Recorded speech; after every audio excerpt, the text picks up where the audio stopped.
I'm Dr. Mark Hatala, and I want to welcome you to our discussion on citing and referencing books and book chapters, so properly using textual works as sources. But let's get started by saying, hey, please buy my books on APA style. I have 3 books that will make you a better and more confident writer of APA style papers. So using books as a source. Now, your paper should be built on empirical research, which is published in research journals.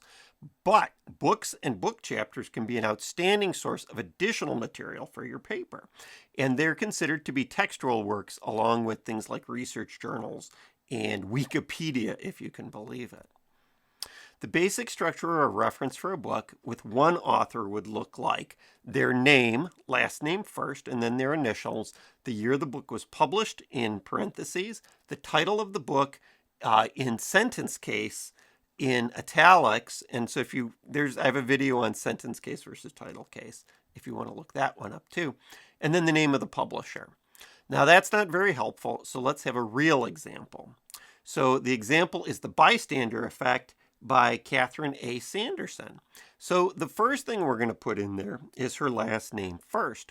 And so Sanderson, C.A., then the year of publication, 2020, then the name of the book, The Bystander Effect, The Psychology of Courage and Inaction. Like I said, it's in sentence case rather than title case. And then the name of the publisher, which is HarperCollins. Sticking with our source with a single author, citation straightforward. The author should be cited every time the source is cited, whether the citation is narrative or parenthetical. So a narrative format would look like Sanderson 2020 found that blank, whatever. And then the parenthetical format puts her name in parentheses, Sanderson 2020. What if there's 2 authors? The format remains the same. So Sturmer and Snyder, and then the year, the name of the book, in sentence case in italics, and then the name of the publisher. When a book has 2 authors, citation remains straightforward. Just use them both every time. So Sturmer and Snyder, 2009, found that in the narrative format, and then using their names parenthetically in a parenthetical format, but with an ampersand between the 2 authors and a comma after the name of the second author.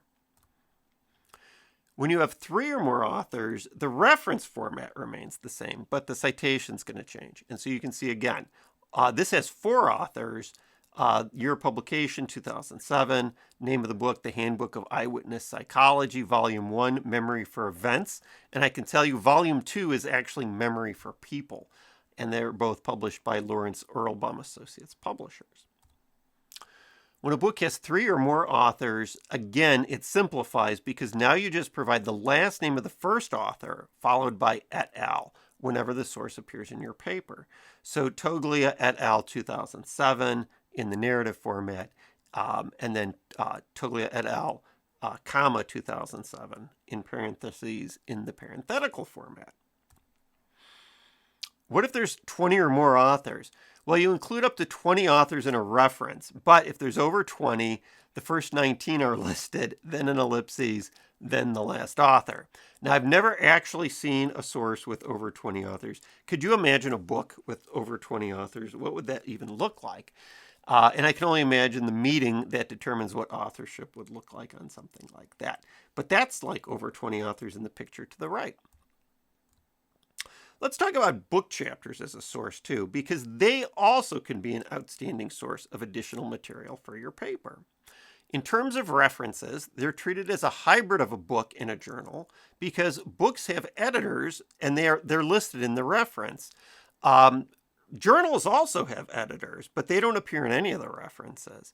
And also the names of the editors are switched up. So when we talk about authors, it's last name first. In terms of editors, it's last name last. And so we put their initials first and then their last name.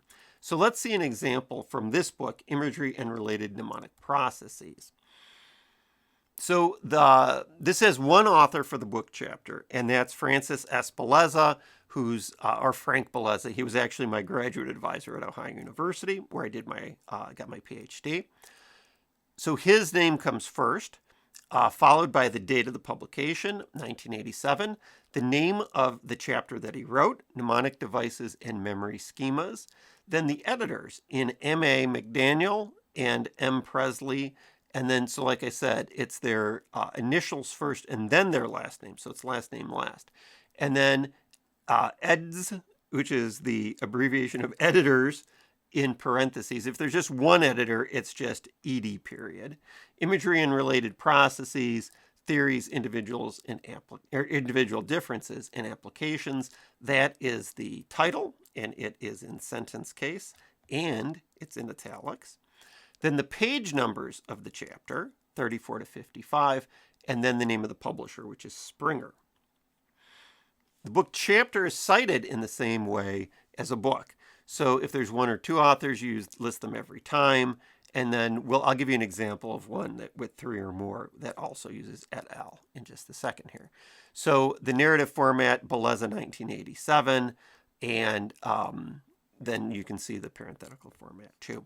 He was a great advisor. He's actually a professor emeritus now because that was a long time ago. A book chapter with three or more authors looks like the following. So actually this one has four. And so you can see its authors, year, the title of the chapter, The Science of Law and Memory, and then the editors, and there's two editors, Wethington and Denifon. Then the name of the book, Research for the Public Good, Applying the Methods of Translational Research to Improve Human Health and Well-Being. Then the page numbers of the book, of the chapter, as it appears in the book, then the name of the publisher, which is American Psychological Association, and then this book actually has a DOI number, which is very rare with books. It's not rare at all. Actually, it's not very rare. It's rarer. Most journal articles come with DOIs, but most books don't have them. When you want to cite it with three or more authors, like I said earlier, you provide the last name of the first author with et al. And so it would be Zember et al. 2012, and you can see the parenthetical format there too.